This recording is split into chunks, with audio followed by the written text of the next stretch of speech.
Hola mis amigos de las redes sociales, hoy es domingo, día de compartir palabra y vamos a hacerlo con mucho gusto. Hoy vamos a hablar de un tema álgido, pero necesario en la iglesia en estos días. Es sobre el diezmo. ¿Por qué la gente diezma? ¿Por qué varias iglesias exigen el diezmo y otras iglesias no exigen el diezmo? ¿Es una ley de Dios?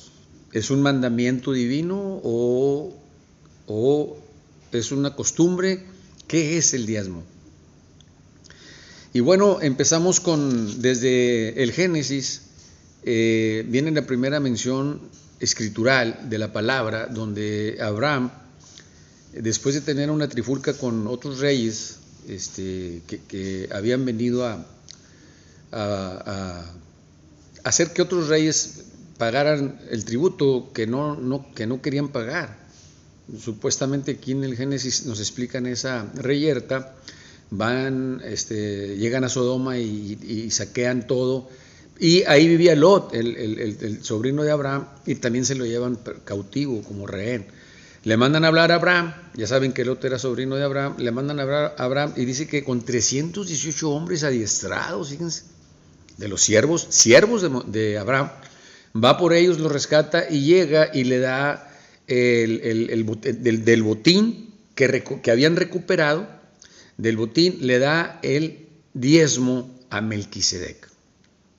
Este sacerdote que todos creen que es la figura de Jesús como sacerdote, porque no se sabe ni de dónde viene, ni de dónde va, ni de quién desciende, y otro aspecto, ¿verdad? Pero le da el 10%.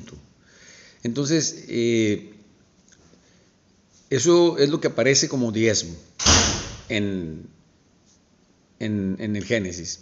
Posteriormente se viene pero también cabe mencionar que cuando Dios le pide una prueba a Abraham de fe, no le pide el 10%, ¿verdad? Le pide la vida de su hijo.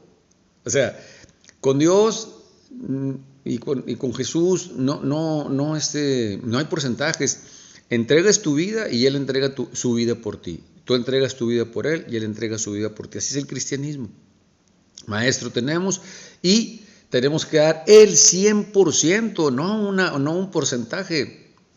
Es el 100% con el Señor o el 100% sin el Señor. Es tu decisión, pero no un porcentaje. Bueno, después ya se viene la primera alianza con Moisés en el Sinaí, donde se hace el pacto, y ahí es cuando empieza más fuerte esta efervescencia del diezmo con los profetas. Recuerden ustedes que todo el Antiguo Testamento, lo hemos venido repitiendo cada programa, cada video, de que el Antiguo Testamento perfila al Mesías. Es un perfil mesiánico del Mesías.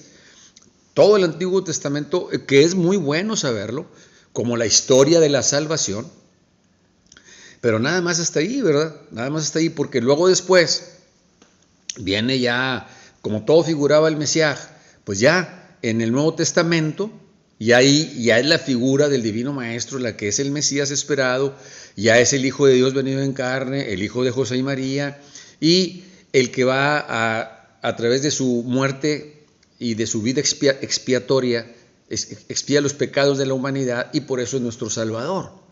Ahora, Él viene e impone la segunda alianza, donde Él dice que su sangre es derramada por muchos para el perdón de los pecados, y ahí se instaura la segunda alianza. La primera alianza de Moisés ya queda obsoleta, y ahora es la segunda alianza en la que estamos viviendo los cristianos del siglo XXI, donde Jesucristo no pide diezmo. Hay unas alusiones al diezmo por ahí en Mateo, en el 23 que dice, pero son alusiones negativas. Dice, hay de ustedes, maestros y fariseos de la ley, que dan el diezmo del eneldo, del aneto y del comino, pero han descuidado lo más importante de la ley, que es la fe, la misericordia y la justicia. En esto es en lo que se deberían de centrar, Por supuesto, sin descuidar lo otro, y hay ahí como que hay un resquicio ahí de que no, es que sí, aceptaba el diezmo. No, Jesús no impuso diezmos, Jesús no exigía diezmos, no hay ningún mandamiento del diezmo, no hay ninguna instrucción sobre el diezmo, ¿no?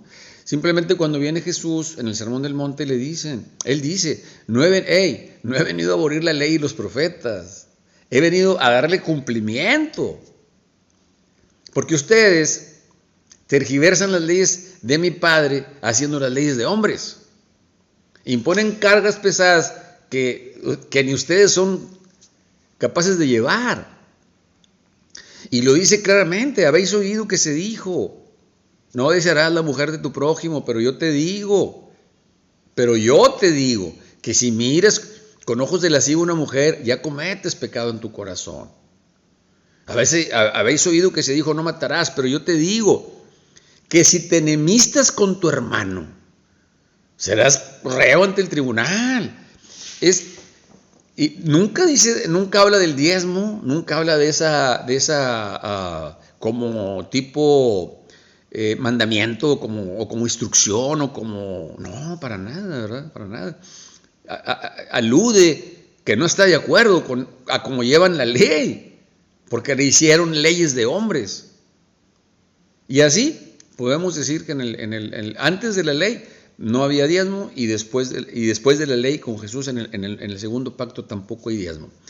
Después, y al contrario, en Mateo también dice, no puedes servir a dos amos, porque no puedes servir a Dios y a las riquezas, porque con uno vas a quedar mal. Entonces, no se puede hablar. He escuchado por ahí a los hermanos que son cristianos pero no son católicos, los he escuchado hablar sobre la teología de la prosperidad. Y hacen alusión al diezmo, hacen alusión a que tú siembras y lo que siembres el Señor te va a redituar, que es la cosecha. Y pues escrituralmente no hay ningún versículo que nos hable de esta ley de la prosperidad. Abraham ya era rico. Imagínense, 318 siervos tenía a su servicio. Ya, igual que Jacob, eran ricos, pero por la promesa en fe que le había hecho a Abraham, no por andar negociando el diezmo ni partes monetarias. Y bueno, en el Nuevo Testamento, si la teología de la prosperidad se basa en la vida de Jesús o en los evangelios, pues recuerden ustedes que el maestro no tenía ni dónde reclinar la cabeza. El maestro era pobre. El maestro nació en un pueblito ahí, se crió en Nazaret, era artesano, vivía de lo que producían sus manos. Entonces, esta teología de la prosperidad escrituralmente no tiene fundamento. Discúlpenme, pero es la verdad. Y acá en Romanos 14:20, San Pablo lo dice, todo lo que no procede de la fe es pecado. Fíjense qué tremendo. Todo lo que no procede de la fe es pecado. Y es que sí es cierto, la promesa de Dios a Abraham es la promesa en fe de que va a ser padre de multitudes.